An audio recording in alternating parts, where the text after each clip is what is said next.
¿Cómo no me acompañan a orar por el mensaje de la palabra? Señor, te doy gracias por esta iglesia, Padre. Tú la estás haciendo crecer, Señor. Uno plantó, el otro regó, pero el crecimiento lo da Dios.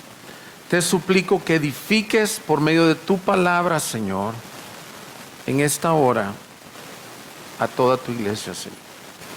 Te doy gracias por los que nos visitan en esta oportunidad, Señor. Que este día puedan conocer el Evangelio de Jesucristo y salvarlos. En el nombre de Jesús. Amén y amén. Bien, hermanos, como acaban de escuchar, estuvimos la semana anterior en el taller, en la conferencia Fieles a su Llamado, que es una conferencia de equipamiento pastoral. Pero algo que el Señor ponía en mi corazón y es aprovechar lo que viene del capítulo 12 en nuestra serie de Romanos. Quiero, si podemos decir así, abrir una pequeña miniserie en estos días en donde estaremos considerando la vida de la iglesia. Si te recuerdas, el capítulo 12 nos dice: por consiguiente, hermanos, os ruego por las misericordias de Dios que presenten sus cuerpos como sacrificio vivo. Y a partir del versículo 3 nos comienza a describir cómo se ve estas personas que han recibido la misericordia de Dios. En pocas palabras, la serie que estamos viendo en totalidad se llama Arraigados en el Evangelio, pero prácticamente a partir del versículo 3 nos comienza a ver cómo se ven esos efectos del Evangelio en tu vida y en mi vida. Es decir, una iglesia que no solo lo ha entendido aquí, sino que lo vive el Evangelio.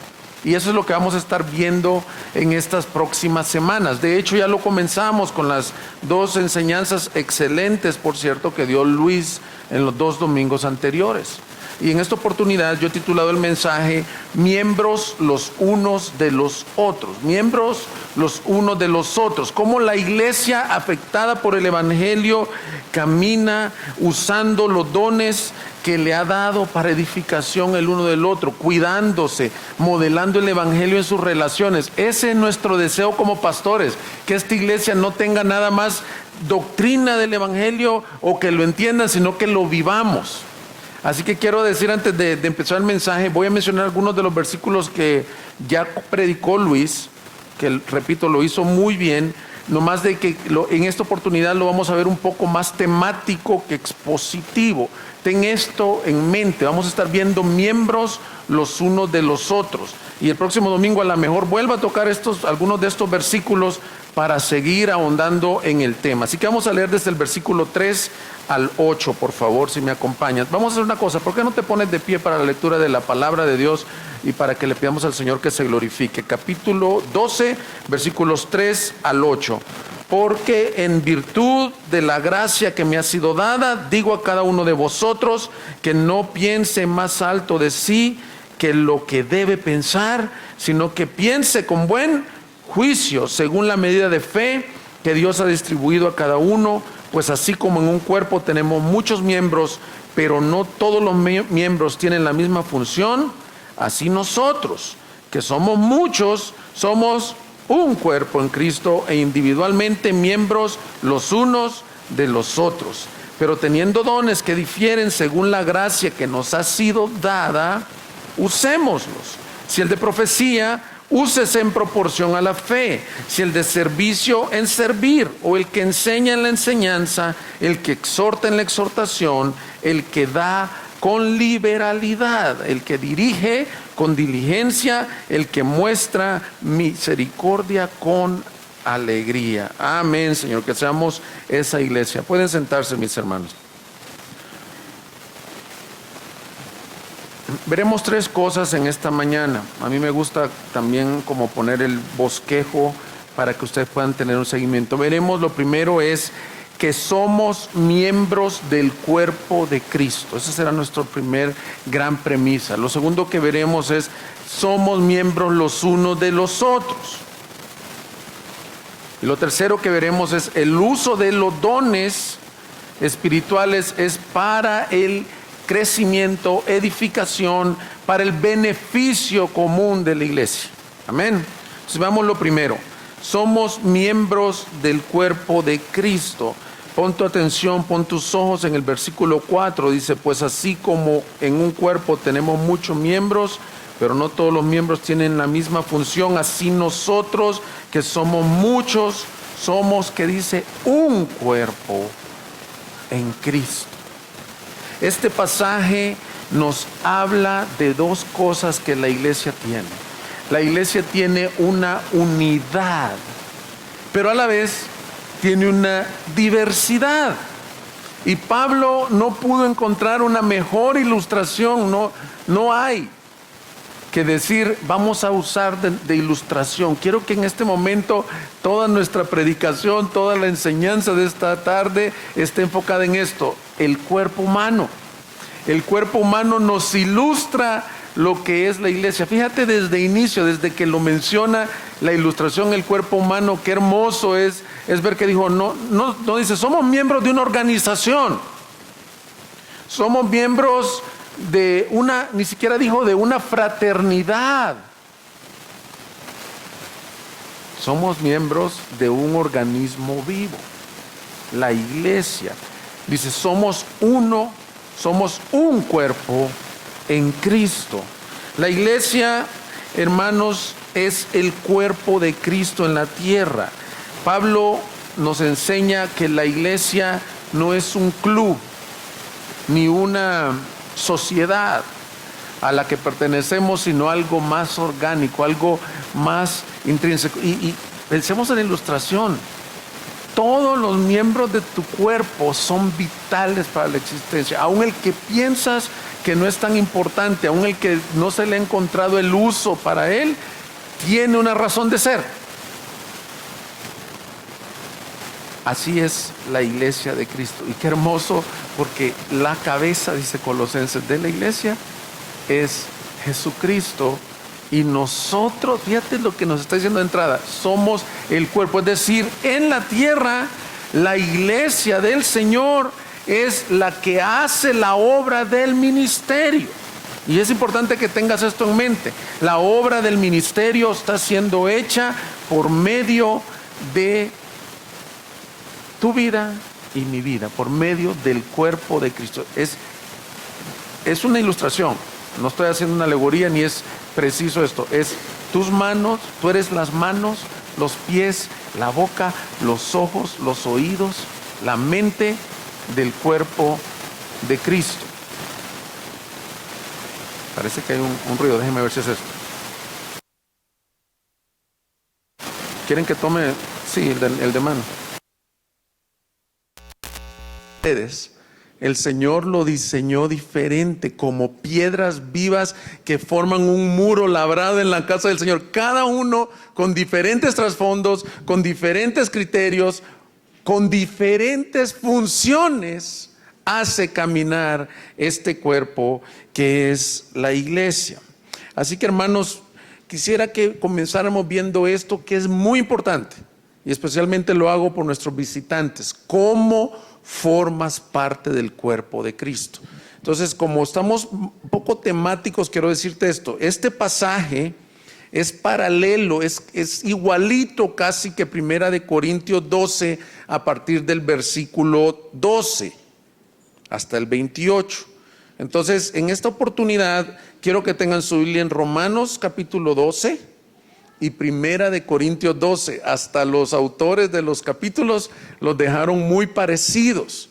Y vamos a estar considerando cosas que nos enseña el cuerpo de Cristo. Entonces, lo primero que queremos saber para los que nos visitan, y lo que queremos recordar para la iglesia, es cómo te vuelves parte de este cuerpo.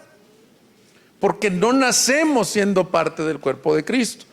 ¿Ya tienen 1 Corintios 12, mis hermanos? ¿Sí?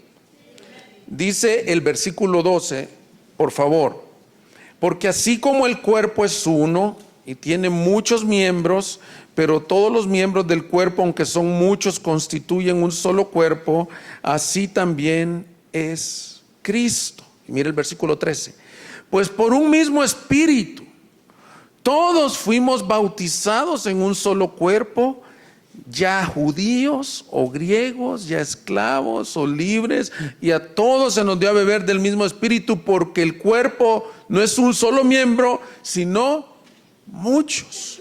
Qué hermoso. ¿Cómo una persona llega a ser parte del cuerpo de Cristo? Esto ocurre por el milagro glorioso de la regeneración. ¿Qué es la regeneración?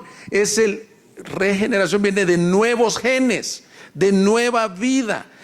El término correcto es cuando alguien nace de nuevo. Dice que ese espíritu lo hace nacer de nuevo y lo toma, y la palabra que usa ahí es bautismo, que significa lo sumerge en el cuerpo de Cristo. Y fíjate qué misterio más hermoso.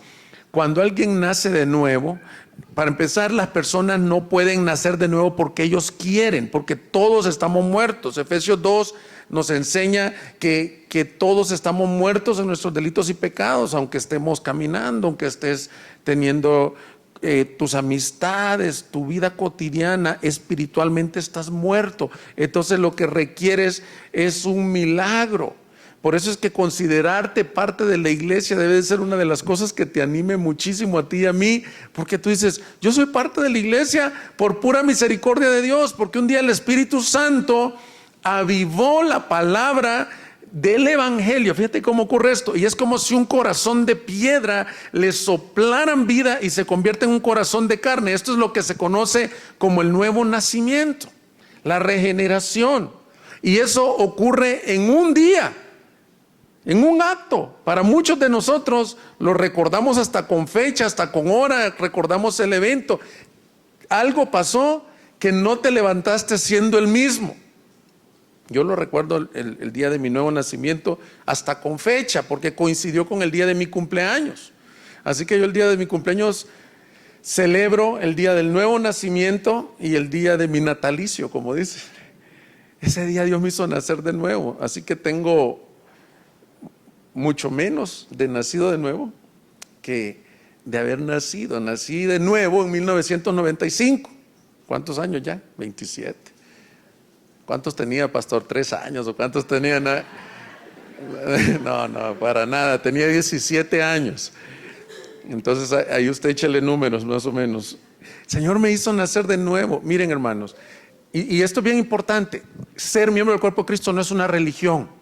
No es que ya me gusta más, a mí me gusta más cómo hablan aquí en estas iglesias que en estas otras. No, es el Espíritu Santo te da vida, pero no se termina ahí la regeneración. Te sumerge en el cuerpo de Cristo, y lee con detalle el versículo 13 y dice que también ese Espíritu se te da a beber a ti. Y lo que está diciendo Pablo es que todos, a mí me gusta este término como en las matemáticas, todos tenemos un denominador común. Esto es bien importante para lo que vamos a hablar.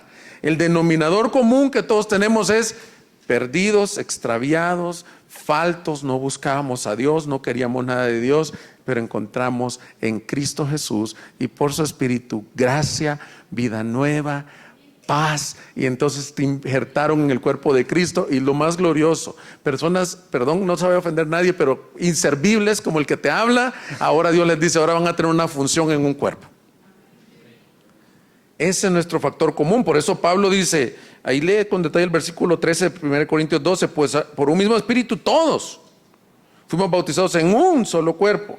Y dice, ya sea judíos o griegos o esclavos o libres, porque Pablo tenía la preocupación que los corintios, ellos decían, pues es que yo no creo, decían los judíos, que puedan ser salvos los griegos.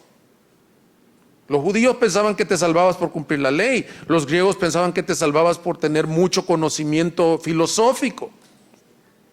Entonces dice, no, ninguno tiene razones para haber sido salvo, fue la gracia de Dios en tu vida. ¿Y sabes qué es lo hermoso? Esta iglesia está compuesta así, de personas, ya sea judío, griego, ahí menciona hasta libres y esclavos, lo que está diciendo que todos aquí tenemos diferentes trasfondos. Algunos de ustedes tienen mucha educación, maestrías, probablemente doctorados, otros apenas terminaron la primaria, otros a lo mejor se envolvieron muchísimo en el pecado y su vida estaba destruida, otros quizás moralmente se portaban o comportaban bien, pero todos los que somos del cuerpo de Cristo tenemos el mismo denominador común, salvos por pura gracia y por pura misericordia. Por eso es que Pablo, regresando en nuestro texto de Romanos 3, dice: ninguno tenga más alto concepto de sí mismo que el que debe de tener.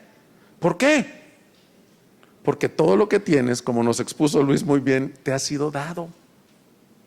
No teníamos nada. El hecho que estemos aquí sentados disfrutando de la palabra de Dios es la pura gracia de Dios. Todos estamos en el mismo terreno. Gente con diferente trasfondo, diferente educación, con mucho pecado, con poco pecado, podemos decir: fue tu gracia, tu sublime gracia que nos salvó. Entonces, ¿cómo una persona llega a ser parte del cuerpo de Cristo, mis hermanos? Por medio del nuevo nacimiento. Nomás quiero decir algo: muchos han confundido ese versículo 12 y 13 con el bautismo del Espíritu Santo como una segunda experiencia. Principalmente se enseñó esto en el mundo carismático.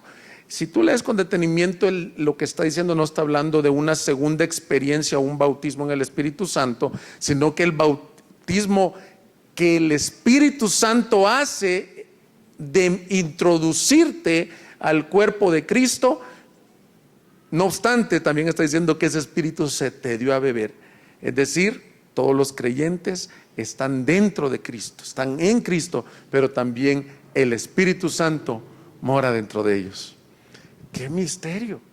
Glorioso, se te dio a beber el mismo Espíritu para que no haya excusas, para que no haya comparaciones, para que nadie se crea más que otros.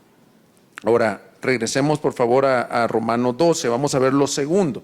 Entonces, somos un cuerpo, el cuerpo de Cristo, la iglesia, injertados en el cuerpo por el Espíritu Santo. Lo segundo, somos miembros los unos de los otros. El texto no dice: mira, te injertaron en un cuerpo, pero vive tu vida individualmente.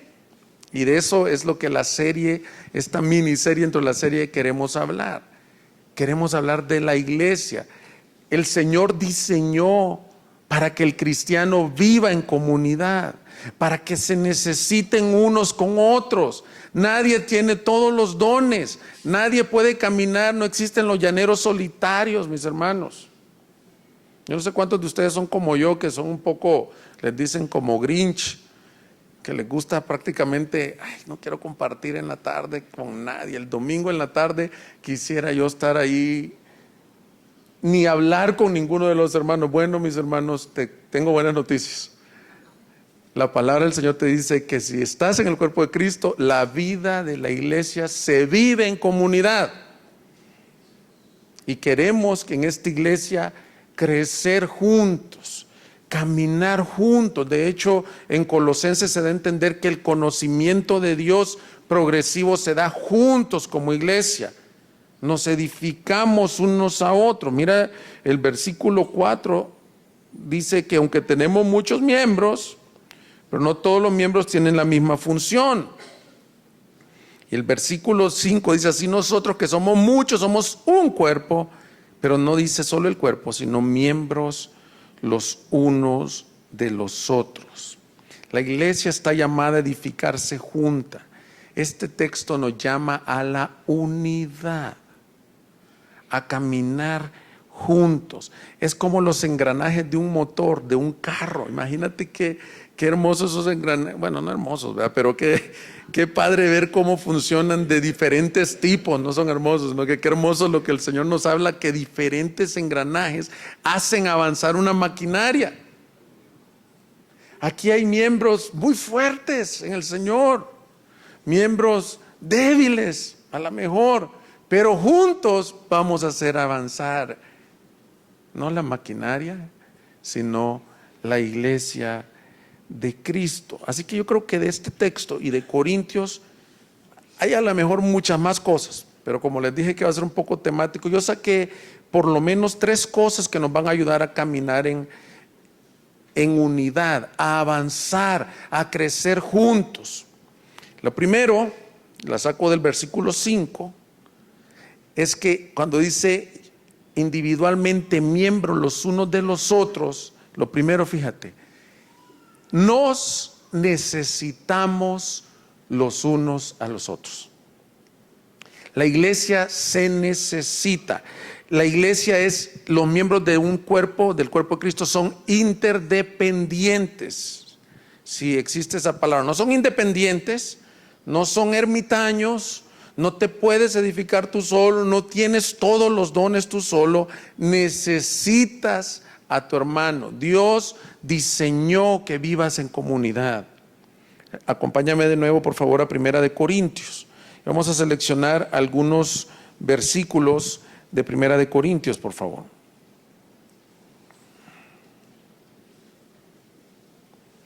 ¿Lo tienen? Capítulo 12, versículo 15. Vamos a ver el 15, el 16 y luego el 21. Dice el 15: si el pie dijera, porque no soy mano, no soy parte del cuerpo, no por eso deja ser parte del cuerpo. Versículo 16. Y si el oído dijera, porque no soy ojo, no soy parte del cuerpo, no por eso deja ser parte del cuerpo. Vamos hasta el versículo 21, por favor. Y el ojo no puede decir a la mano, no te necesito, ni tampoco la cabeza, los pies, no os necesito. Qué ilustraciones más tremendas. Miren, primero se personifica a la mano enojada porque no es pie. Pensemos por un momento en las funciones del pie, hermanos. ¿Cuáles son las funciones del pie? Caminar, avanzar, sostener, correr, gracias. Están poniendo atención los adolescentes. Fíjate, si nos faltaran los pies, como es el caso, acabo de ver una persona ahí en un crucero caminando con sus manos. No está usando, dice Pablo, aquello para lo que está diseñado el pie. Y la mano no le puede decir al pie, no te necesito, ni el ojo. Imagínate tuvieras ojos, pero no tienes manos y quiero agarrar esta botella de agua que tengo aquí enfrente. ¿Cómo haces? ¿Ves? Que nos necesitamos unos a los otros. La independencia en el cuerpo de Cristo puede brotar por dos razones, de acuerdo a este texto. ¿Por qué razones se da a entender en estos pasajes que leímos que no le busques la alegoría, sino que es una ilustración? Algunos dicen, yo seré pie, o yo seré espalda, o yo seguramente soy mente, porque soy el más inteligente de la iglesia, ¿verdad? Y yo soy boca, dicen unos, porque yo soy bueno para hablar. Bueno, es una ilustración. La otra semana, si el Señor permite, veremos cómo los miembros más fuertes deben de cuidar de los más débiles. Hoy no nos vamos a enfocar en eso, pero sí piensa, ¿por qué se da la independencia? De acuerdo a este texto, es a veces por no sentirse útil en el cuerpo. Cuando un miembro piensa que él no vale de nada, por ejemplo, suponiendo que la vesícula un día dijera, ¿y para qué sirvo? ¿Para qué sirve la vesícula? Nada más para darle la quincena a muchos doctores, dicen, ¿verdad? Cuando se llena de cálculos de piedras.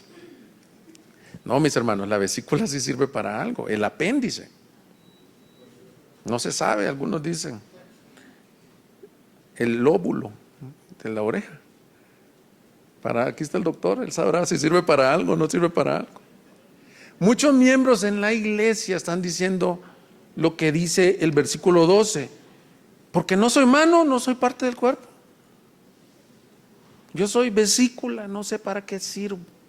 Y comienza la independencia. Ahora, estas son ilustraciones, mis hermanos. Pero esto es una realidad de lo que pasa en la iglesia. Muchos de ustedes dicen, ¿para qué me diseñó el Señor? No tengo un propósito, no tengo una razón de ser. Y comienzas a vivir tu vida solo. Y el contrario es que otros miembros tienen un sentido de superioridad y por lo tanto no buscan ayuda. Si el Señor en su sublime gracia, en su misericordia y en su perfección te repartió 10 talentos, a lo mejor batallas del otro lado y dices, es que yo no necesito que me ayuden. Mira, ¿has escuchado personas que son tan perfeccionistas que dicen, es que me atrasan en el trabajo los demás? Yo puedo hacerlo solo. Bueno, de entrada, la palabra del Señor dice, si eres un hombre que tienes ese pensamiento, que Dios dijo que Adán no era bueno que estuviera solo, que le designaría una ayuda idónea. Y la palabra ayuda idónea muchos la confunden como una ayuda doméstica, para nada. Al contrario, lo que está diciendo ahí la palabra ayuda idónea es como cuando vas flaqueando por un lado, alguien que te mete el hombro y te ayuda a avanzar. De entrada, si eres un hombre o una mujer muy llena de dones, puedes volverte independiente pensando que no necesitas de los otros. Se llama orgullo, orgullo espiritual. No me aconsejes, no me digas nada, yo sé cómo hacer, yo sé cómo caminar. Yo tengo años en la fe. No, mis hermanos. Entonces, lo primero que este texto nos recuerda, esta ilustración más bien dicho, es que no necesitamos unos a otros. Muchas veces nos enfocamos en los ministerios o servicios o dones más visibles. Todos pensamos que esos son los dones que traen más gloria al Señor, como predicar, cantar en el equipo de alabanza, ser el administrador de una iglesia, etcétera, etcétera. Y la palabra del Señor enseña que no necesariamente los dones más visibles son los más vitales. Más adelante en el texto da esta ilustración. Dice que los miembros menos honrosos somos los que cubrimos con mayor cuidado. Y volviendo a usar el ejemplo, ¿qué tan vital es el páncreas? ¿Qué tan vital es el corazón? No son tan honrosos. Están allá chiquitos, pero si te falta, entonces Dios alrededor le pone la caja torácica, los músculos de la espalda, los músculos pectorales para cubrir a esos miembros que parecen pequeños. Decía el pastor Charles Spurgeon, que fue conocido como el príncipe de los predicadores, imagínate, que detrás de él siempre había una señora anciana orando por todas sus predicaciones. Entonces él era el visible, él era el que predicaba, enseñaba, multitudes se convertían, pero él dice, para mí esto fue indispensable en mi ministerio. Y no solo era ella, sino eran 30 personas aproximadamente que oraban. Entonces, no necesitamos, como pastores, necesitamos a ese hombre fiel, consejero, el que ora, el que atiende. Ya veremos más en detalle los dones. La realidad es que la obra del ministerio no puede ser hecha sin esos ministerios pequeños, los que nadie ve. Por ejemplo, un domingo no solo es el que está predicando aquí, yo tengo una función visible en el domingo, pero alguien tuvo que haber ordenado, puesto cables, sonido, luces, limpiado, impreso el boletín, haber pensado en la liturgia. ¿Te das cuenta? Alguien tiene que orar, además de hacerlo personalmente junto con los pastores. Pero este es un ejemplo. Tenemos un evento la próxima semana y a lo mejor tu ministerio no va a ser visible. Nadie se va a dar cuenta que tú lo único que hiciste es darle un transporte, servir agua a alguien. Pero la palabra del Señor dice que cuando tú des un vaso de agua o hagas un servicio, algunos dice hospedaron ángeles y otros dice que lo hicieron como al Señor mismo. Entonces, mis hermanos, yo con esta miniserie quiero animarlos a que cada uno en su función vayan caminando y dando gloria al Señor. No importa que no sea reconocido, aunque vamos a ver que parte es alentarnos los unos a los otros, pero haciéndolo para el Señor. Esto, mis hermanos, nos ayudará muchísimo a ver que no importa qué tan visible, eso es la soberanía de Dios, qué tan visible sea el don que Dios te haya dado. Siempre comento esta historia, yo creo que ya la conté aquí, de la hermanita que quería participar en el coro. No es de aquí, ¿verdad? Nadie se vaya a sentir. Si llega con el líder de alabanza, oye, es que yo siempre he querido servir al Señor con mis dones de canto. Y era ese líder de alabanza, tenía el don de misericordia, seguramente. Le dice, no, pues pásale, hermano. Empieza a ensayar, empieza a comprometerse cada vez más. Y pues simplemente no tenía el don de la canción. Entonces, ¿cómo le pides que se baje del equipo de alabanza? Finalmente, la acción que se tomó en esa iglesia la dañó más. Lo que hacían es que canten todos y le bajan un tantito volumen para que no se sienta mal. Si a alguien le han bajado el volumen aquí, de verdad se lo puedo decir, es sin intención alguna. Estamos todavía aprendiendo a mezclar la consola. No la vayan a agarrar contra el líder de alabanza que usted quiso. Pero es que todos queremos tener esos dones visibles, hermanos. Tú no puedes impresionar a Dios con tus dones porque Él te los dio, Él te hizo como Él quiso. Mira, por ejemplo, en tus hijos, los que tienen más de un hijo, se pueden dar cuenta que Dios les dio la medida de la gracia como Él quiso. Alguno de tus hijos a lo mejor es bueno para hablar en público, el otro es muy tímido, otro es bueno para las matemáticas, el otro es muy bueno para lo musical, pero tú los sigues amando porque son tus hijos. Tus dones no ganan mérito para con Dios, porque Él te los dio, mi hermano. Él lo que quiere es que seas fiel en lo que Él te dio. Por ejemplo, si a mí me pones encargado de la decoración, de verdad, por favor no lo hagan, mis hermanas. Yo no es que no las quiera servir, vamos a arruinar el evento si yo soy el que decoro el lugar. Pero yo llego aquí y Dios ha dotado a esta iglesia con tantas gracias. Digo, qué excelente decoración. La primera vez que vine a la iglesia nos sirvieron una taquiza, pero yo decía, parece un buffet de hotel. ¿Por qué? Porque están las personas que tienen las gracias y los dones para hacerlo. Entonces yo sé que todos queremos cantar, todos tenemos ese sueño frustrado de ser cantantes. Considérate a ti mismo si en realidad el Señor. Es bien fácil saber si tienes un don. No lo confirmes tú. Se confirma cuando hay fruto en ese don.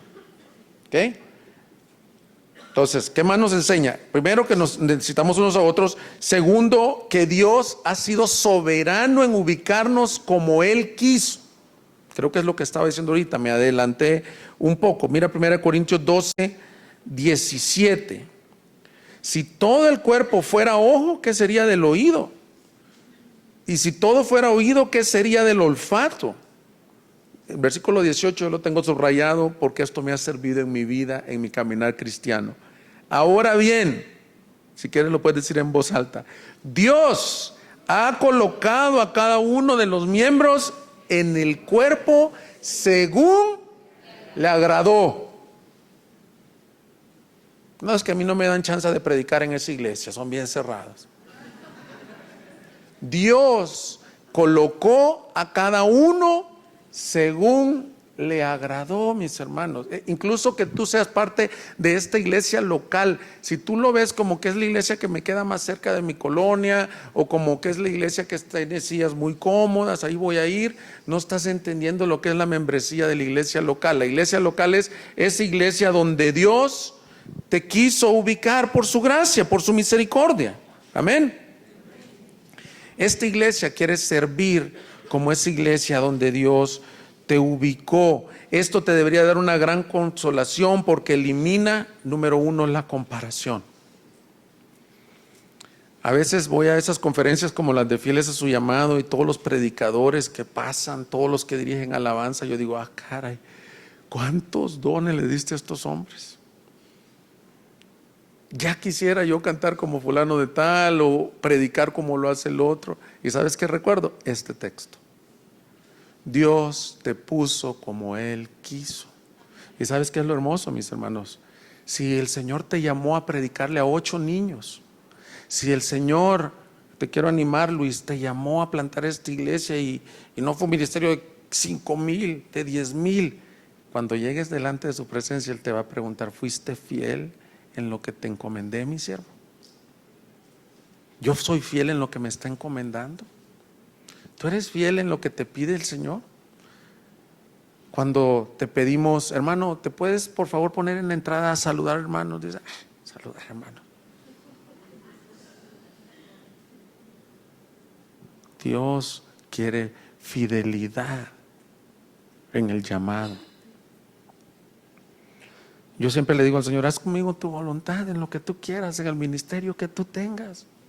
Y me siento gozoso que Él me haya llamado, me haya invitado a formar parte de la edificación de la iglesia suya aquí en Guadalajara. Dice Efesios 4:7, pero cada uno de nosotros se nos ha concedido la gracia conforme a la medida del don de Cristo. A unos dice llamó como apóstoles, profetas, maestros, pero se nos dio la gracia, la medida de la gracia como Él quiso, de acuerdo al don de Cristo. Así que mis hermanos, dale gracias a Dios por lo que Él te ha dado a ti. Uno de los errores muy comunes que caemos en la comparación o decirle a Dios que no estamos conformes con lo que Él ha hecho, que quisiéramos hacer esto o esto otro. Él te hizo como Él quiso. A Él sea la gloria en tu vida. Él es bueno, Él es soberano. Bien, mis hermanos, regresemos a Romanos 12. Hemos visto, somos miembros del cuerpo de Cristo, somos miembros los unos de los otros. El Señor quiere unidad, no independencia. No necesitamos. Él fue soberano en colocarte. Y lo tercero que veremos en este mensaje, mis hermanos, es que los miembros del cuerpo de Cristo y de los unos a los otros se edifican por medio de los dones. Veamos, aquí hay una lista de dones, hay muchos dones espirituales. No pretendo hacer una explicación exhaustiva de cada don, sin embargo voy a explicar brevemente a lo que Pablo se está refiriendo, pero con esto en mente. Soy miembro de mi hermano, soy miembro del cuerpo de Cristo. Dios me dio probablemente estos dones para la edificación. Romanos 12, versículo 6. Pero teniendo dones que difieren según la gracia que nos ha sido dada, usémoslos. Si el de profecía, úsese en proporción a la fe. Si el de servicio, en servir, o el que enseña en la enseñanza. El que exhorta en la exhortación, el que da con liberalidad, el que dirige con diligencia, el que muestra misericordia con alegría. El primer don que se menciona aquí, mis hermanos, es el don de profecía. Estuve escuchando, ya que no pude estar el domingo anterior, la predicación de Luis. Se me hizo una excelente exposición de lo que es el don de la profecía. Así que yo creo que no tengo nada que añadir. Sin embargo, para el mensaje quisiera hacer algunos comentarios de la profecía. Primero, algunas definiciones. Cuando dice el ministerio de la profecía o el don de la profecía, ¿a qué se refiere? De acuerdo al doctor Wayne Grudem, la profecía es la recepción y subsecuente transmisión de una revelación espontánea y divina. Y para esto no nos vamos a basar en lo que dice el doctor Wayne Grudem, que es un teólogo por si nos visita. Nos vamos a basar en qué dice la palabra del Señor. Wayne Grudem basa esta definición en 1 Corintios 14, 29, que si no me equivoco se expuso el domingo anterior.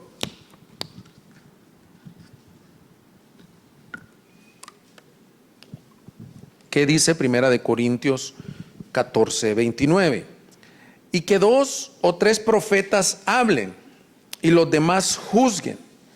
Pero si otro que está sentado, fíjate, le es revelado algo, él primero calle, porque todos podéis profetizar uno por uno, para que todos aprendan y todos sean exhortados. De acuerdo a la definición que da el doctor Wayne Grudem, basada en este texto, es que una persona está allí en la reunión y recibe una impresión, dice, se le revela algo mientras está sentado.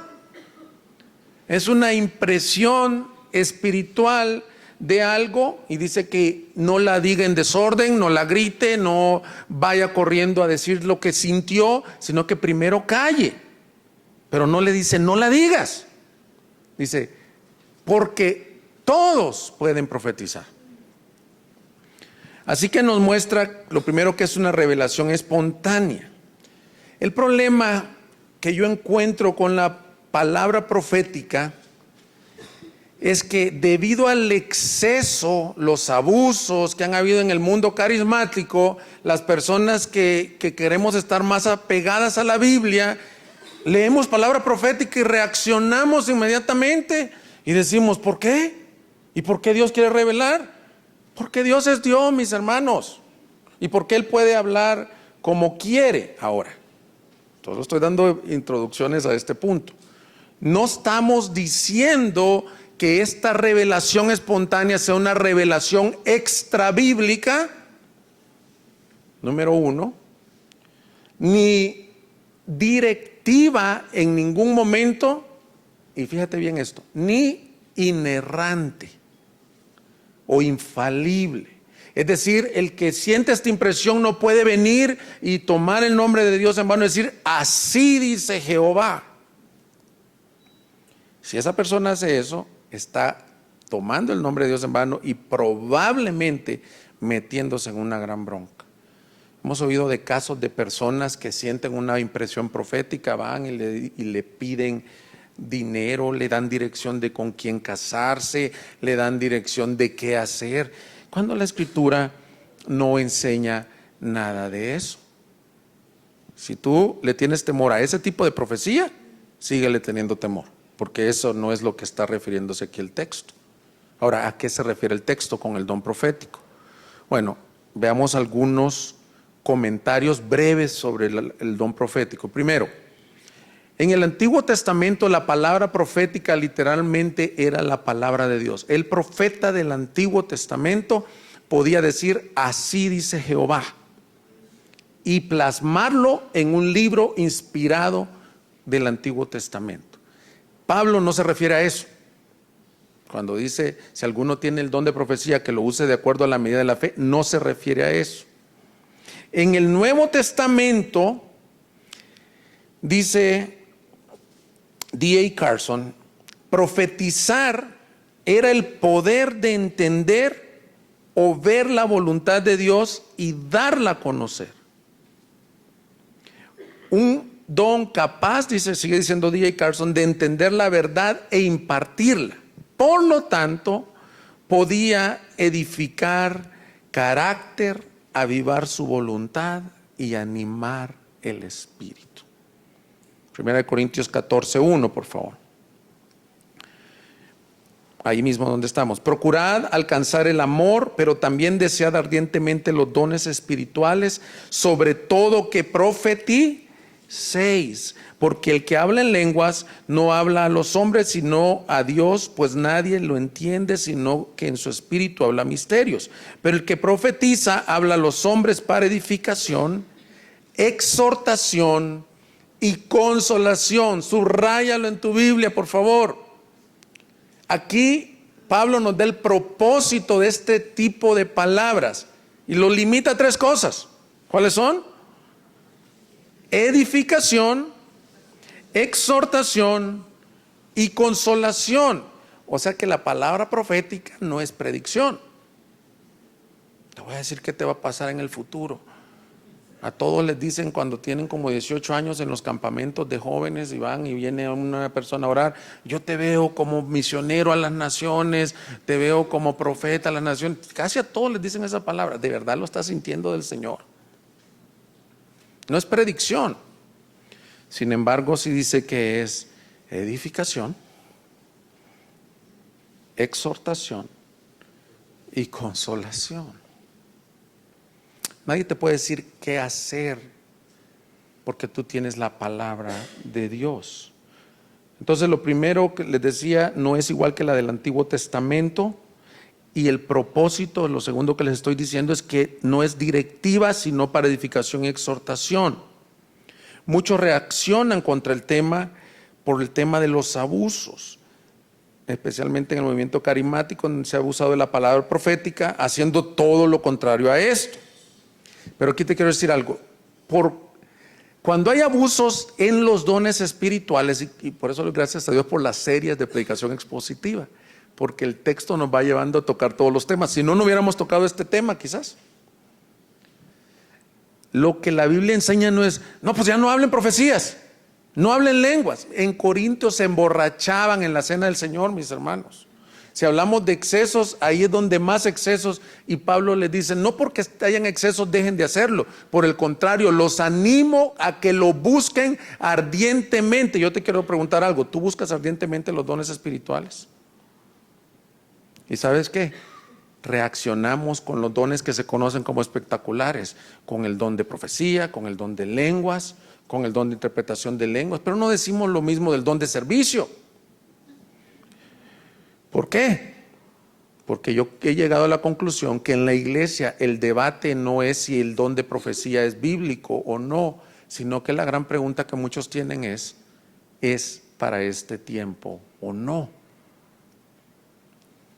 Bien, yo pienso que deberíamos de hacer una reunión, porque este mensaje es la unidad del cuerpo, en donde explicar una apologética o una defensa a la continuación de los dones, sí o no. No lo voy a hacer en este mensaje, pero sí te puedo decir, ¿qué te puedo decir de este texto? Primero, en el que estamos viendo de Romanos 12, Pablo da por hecho que se hacía frecuentemente, mucho más en Corinto. Dice, ustedes todos pueden profetizar, pero háganlo en orden. Ahora, exegéticamente no hay evidencia suficiente, de acuerdo a mi postura, para decir que no son para este tiempo. Por el contrario,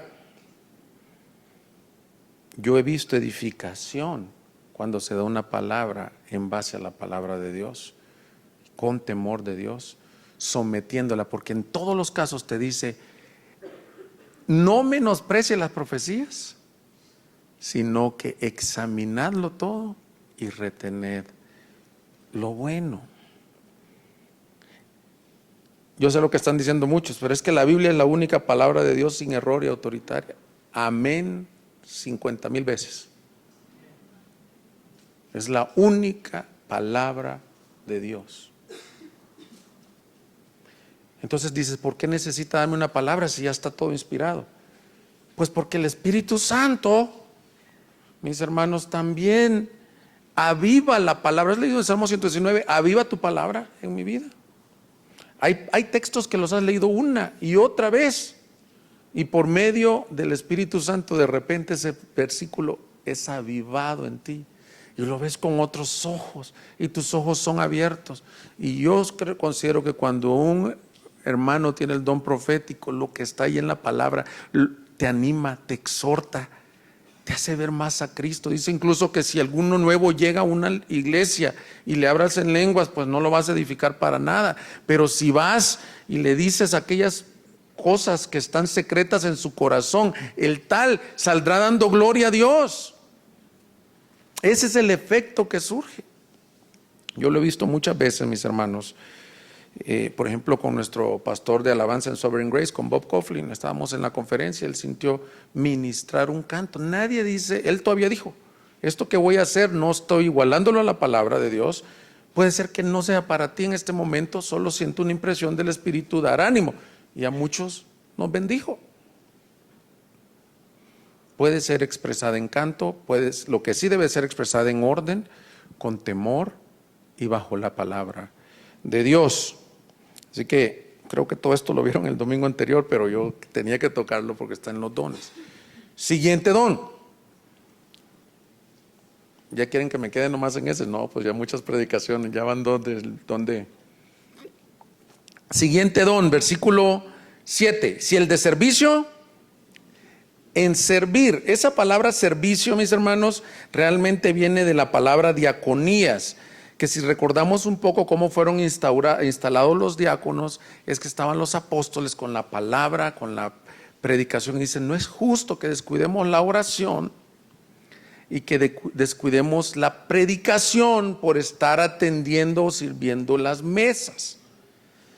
Ese que tiene el don de servicio es aquella persona que Dios le ha dado por su espíritu atender todas las necesidades que surgen en la iglesia. No es que tú seas servicial en lo natural. Yo admiro, por ejemplo, mi suegro fue militar y él, en lo natural a los militares, aquí tenemos también a nuestro hermano Hipólito, les enseñan el servicio. No se refiere a eso. Es un don dado de Dios en donde tú estás trabajando tras bastidores, mis hermanos, para que la obra del ministerio se avance. Y te quiero decir algo, es como ese diácono viene siendo como un mesero. Yo siempre admiro mucho a los meseros. Alguien que ha trabajado de mesero los admiro mucho porque requiere muchísima humildad. Porque tú tienes que servir gente que a veces te responde mal, que no dejan buenas propinas, que no traen buena gana, y tú tienes que tener una buena disposición. Bueno, ese es lo que está diciendo. Si el que sirve, que sirva con alegría. Hermanos, yo te quiero decir, como pastor de esta iglesia, junto con Luis estamos agradecidos porque esta iglesia está llena de siervos del Señor. Pero quiero exhortar y animar, si tú has recibido este don y por alguna razón se ha apagado, recuérdate de esto. Esto es parte del evangelio fundamental. El Señor tomó su toalla, se ciñó la toalla, lavó los pies de los discípulos, y uno de los versículos más hermosos del evangelio, porque el Hijo del Hombre no vino a ser servido, sino que vino a servir y a dar su vida en rescate por muchos. Si Dios te ha dado el don de servicio, mis hermanos, yo te animo que lo hagas con esta mentalidad. Yo soy una nueva criatura, mente renovada, y por eso sirvo como mi maestro. Todos somos cómodos, como dijo nuestro hermano en el testimonio. Los hombres llegamos a la casa y queremos ponernos las pantuflas y ver el partido de las Chivas y acostarnos, y justo cuando te estás acomodando en ese mero momento, perdón, aquí se ofendieron los del Atlas también, te estás acomodando apenas, y te dice tu esposa: Roberto, ¿me puedes ayudar por favor con los niños a cambiar los pañales? Y el orgullo, ¿qué dice? Seamos honestos, man. Que tú no te das cuenta que yo acabo de predicar un mensaje parado ahí 1 hora. Acabo de dar 6 consejerías en un día, y me pides que ahorita vaya a cambiar un pañal. Cuando mi orgullo sale con esa actitud, mis hermanos, tengo que recordar que el Hijo del Hombre no vino a ser servido, sino a servir. Cuando en la iglesia algunos dicen, hermanos, qué feo huelen los baños. Bueno, a raíz de qué va tu comentario. ¿Deberían de contratar a alguien de limpieza? No, mis hermanos, en el reino de los cielos no es así.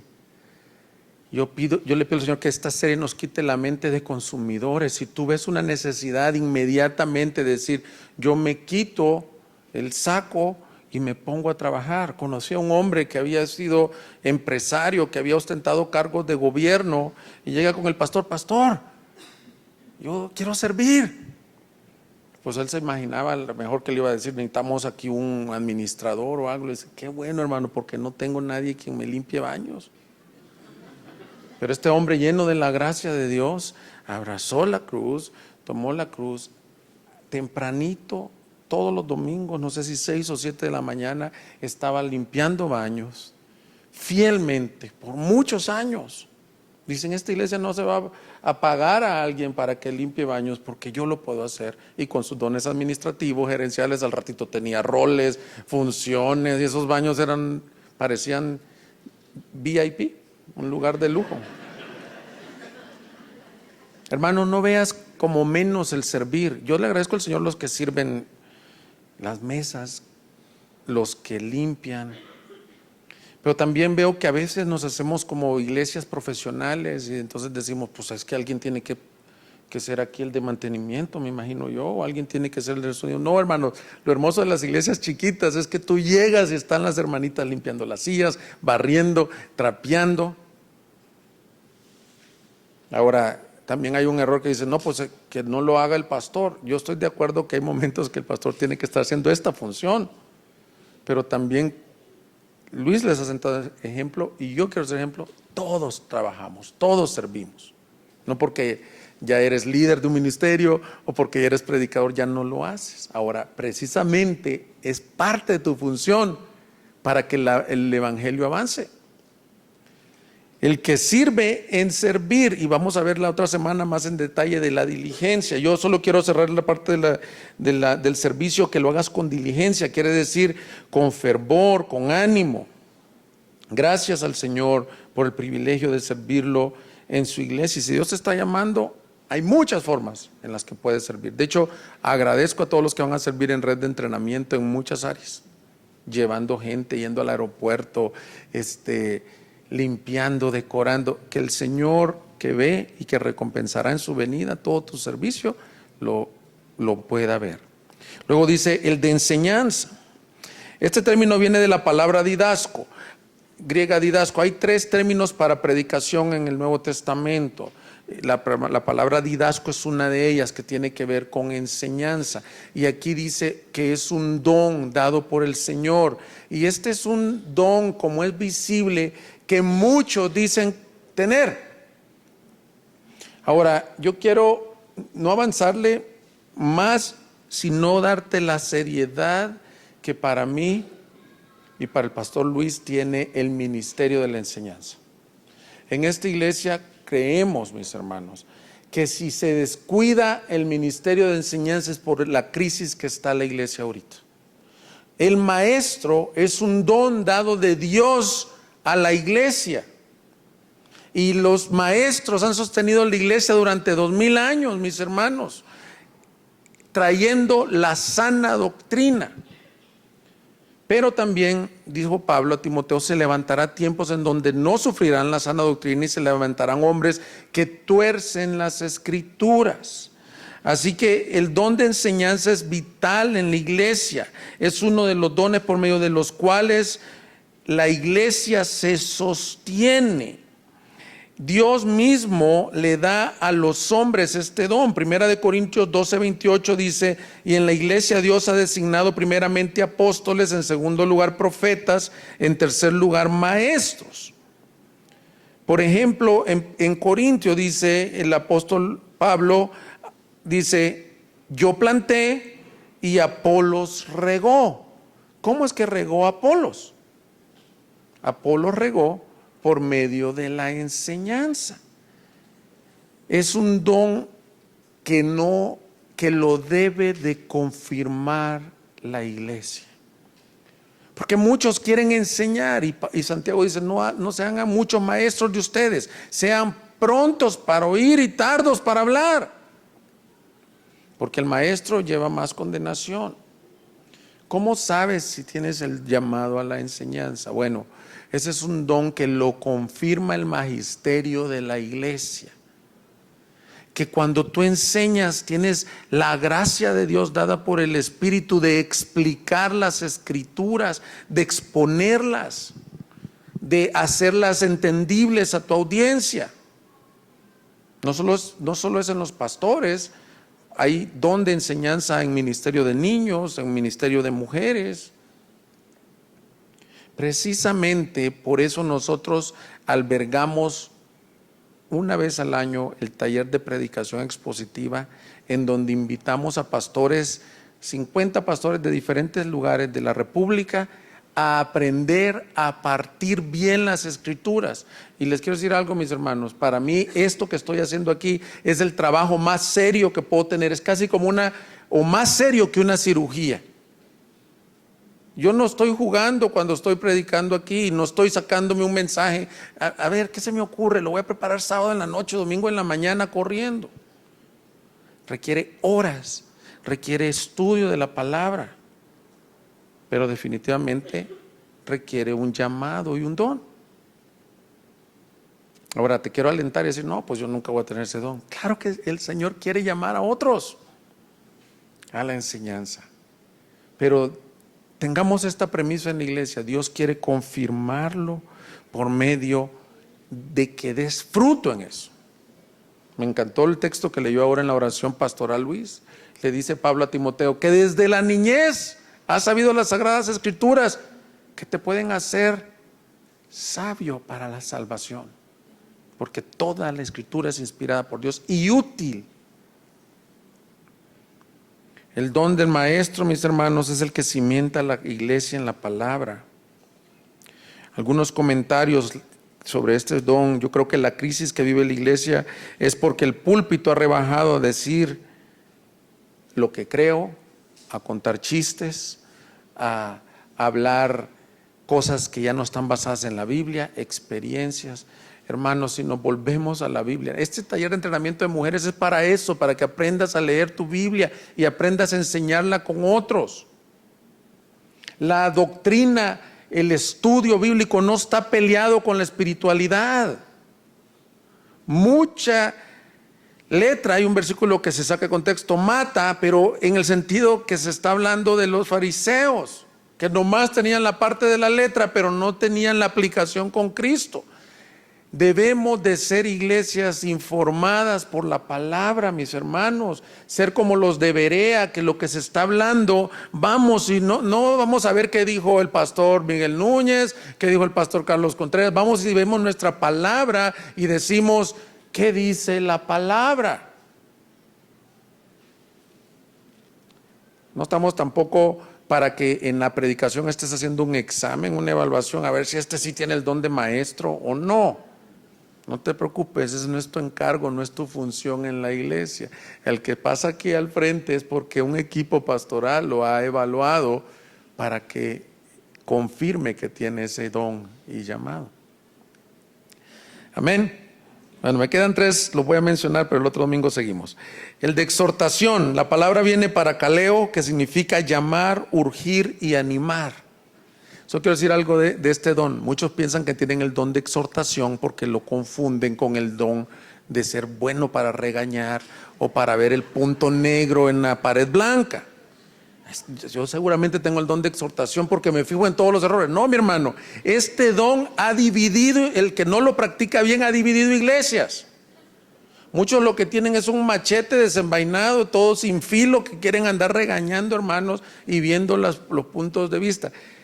Parakaleo, si te recuerdas, se parece a la palabra paracletos, que es el Espíritu Santo. Más bien es un don de animar y de urgir, pero en un sentido como si fuera tu propia vida. Dice la palabra del Señor, si alguno es sorprendido en alguna falta, vosotros que sois espirituales, animadlo. Si este don no se ejercita con la gracia de Dios y con un entendimiento del Evangelio, es lo peor que puedes hacer. Reunámonos a rendir cuentas, mis hermanos. Vamos a tener un grupo de casa. Nadie se va a abrir contigo. Si tú no conoces la gracia y lo primero que le dices en una consejería bíblica es, te deberías de haber, ¿por qué hiciste eso? Te lo dije. No tienes el don de exhortación. El que tiene el don de exhortación anima. Y si es necesario llamar al arrepentimiento, llama al arrepentimiento. Colosenses 3, 16 y 17 dice que la palabra de Cristo mora en abundancia en vuestros corazones, exhortándoos. Amén. ¿Cómo se ejercita este don? Por medio de la palabra. Luego dice, el que da, que dé con liberalidad. Es otro don que hay allí. Es el don de la generosidad. A muchos les enseñaron desde niños a ser generosos, pero no está hablando de esto. La generosidad bíblica, mis hermanos, se desprende de haber entendido el evangelio, que tenemos a un Dios generoso. Que Dios se dio a sí mismo, dice la Escritura en 2 Corintios, que se hizo pobre para hacernos ricos. Y yo quiero honrar, en esta iglesia existe el don de generosidad. No menciono nombres para que la gloria se la lleve el Señor, pero hay muchos. Y no me estoy refiriendo a los diezmos y a las ofrendas, y si nos están visitando, comienza a decir, ya van a comenzar a pedir ahí los pastores. No, para nada. Pero sí es nuestro privilegio dar, no solo para la iglesia, sino que la Escritura dice que es mejor dar que recibir, porque eso es parte del evangelio. La fe se ve, mi hermano. En Santiago dice la palabra de Dios que no le digas al hermano que viene sin comida, sin bebida, que te vaya bien, que Dios te bendiga, sino que te quites de tu misma capa de ser posible. Mira, por favor, segunda de Corintios 8. Estoy por terminar, mis hermanos. Segunda de Corintios 8, por favor.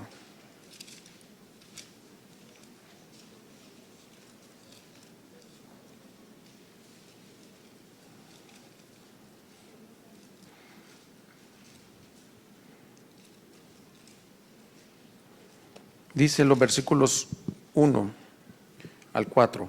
Ahora, hermanos, os damos a conocer la gracia de Dios que ha sido dada a la iglesia de Macedonia, pues en medio de una gran prueba de aflicción abundó su gozo y su profunda pobreza sobreabundó en la riqueza de su liberalidad, porque yo testifico que según sus posibilidades y aún más allá de sus posibilidades, dieron de su propia voluntad, suplicándonos con muchos ruegos el privilegio de participar en el sostenimiento de los santos. Es bien fácil dar cuando nos sobreabunda, de lo que te sobra. Pero esta iglesia en Macedonia daban de lo que no tenían. Y oportunidades para dar, hermanos, el don de dar no solo es dar espiritualmente, ahí se refiere a dar materialmente, un bien. Dios quiere que nosotros podamos ser esa iglesia que se cuide los unos a los otros. Que no haya escasez en mi casa, dice la Escritura. El Señor quiere hacer de nosotros ese pueblo santo, mis hermanos. Es algo bueno a enseñar. Y me encanta que dice que el que da, y lo veremos más en detalle en otras predicaciones, que dé con liberalidad. ¿Sabes qué quiere decir eso? Que no des ni por tristeza, ni por necesidad. Porque Dios ama al dador alegre, que des así hasta que te digan, ya no, hermano, ya no, por favor. De hecho, un consejo: cuando prestes algo, bueno, si te lo prestan, devuélvelo en cuanto antes. Pero si tú prestas algo, piensa en esto: ya mejor lo doy. Porque en realidad no sabemos qué va a pasar con eso. Cuando tú tienes ese corazón desprendido, a mí me encanta cuando dices, si te piden la capa, dales toda si te piden el saco, pues dales hasta la corbata. Eso es una iglesia que camina en el Evangelio. Y el último don que se menciona ahí es el que muestra misericordia, que lo haga con alegría. Mostrar misericordia es las personas que tienen el don de servir a los necesitados. Me encanta el ministerio de hospitales. Pero no quieres a alguien que llegue al hospital a deprimirse con el que está enfermo. Y quiero animar a los que están en el ministerio de hospitales. Por si no saben, mis hermanos, si quieres participar, hay un ministerio que cada 15 días va al hospital de niños a servir, a predicar. Me comentan que hay niños que se han quemado la garganta con tiner pegado, el esófago, y van con el evangelio. Bueno, si tú tienes ese don y dices, es que yo no puedo servir en nada en la iglesia, aquí hay un ministerio donde puedes ir, pero dice que lo hagas con alegría. En inglés esa traducción es así como con ánimo, con porras. Es una alegría, cheerfulness, echando porras. Si tú eres el que hace misericordia, no dices, híjole, pues ahí está otra vez el que piden los cruceros, toma, ven, te van 2 pesos. No, dice que lo hagas con un gozo. Si vas al hospital, que la gente salga animada. Vino este hombre de Dios, un representante de Dios, vino a hablar conmigo aquí. ¿Y saben qué es lo hermoso? Esta iglesia ha sido bendecida con todos estos dones. Vamos a ponernos de pie, vamos a darle gracias a Dios que la iglesia siga edificando. Entonces, somos miembros del cuerpo de Cristo, somos miembros los unos de los otros y usamos nuestros dones para la edificación. Vamos a orar. Invito al equipo de alabanza que pase por ahí. Búsquenos en Facebook y YouTube como Iglesia Gracia Soberana Guadalajara y visita nuestra página de internet igsg.org.mx y disfruta de este y otros mensajes. Visítanos. Estamos en Avenida San Luis Gonzaga, 5114, Zapopan, Jalisco, México. Estaremos felices de recibirte.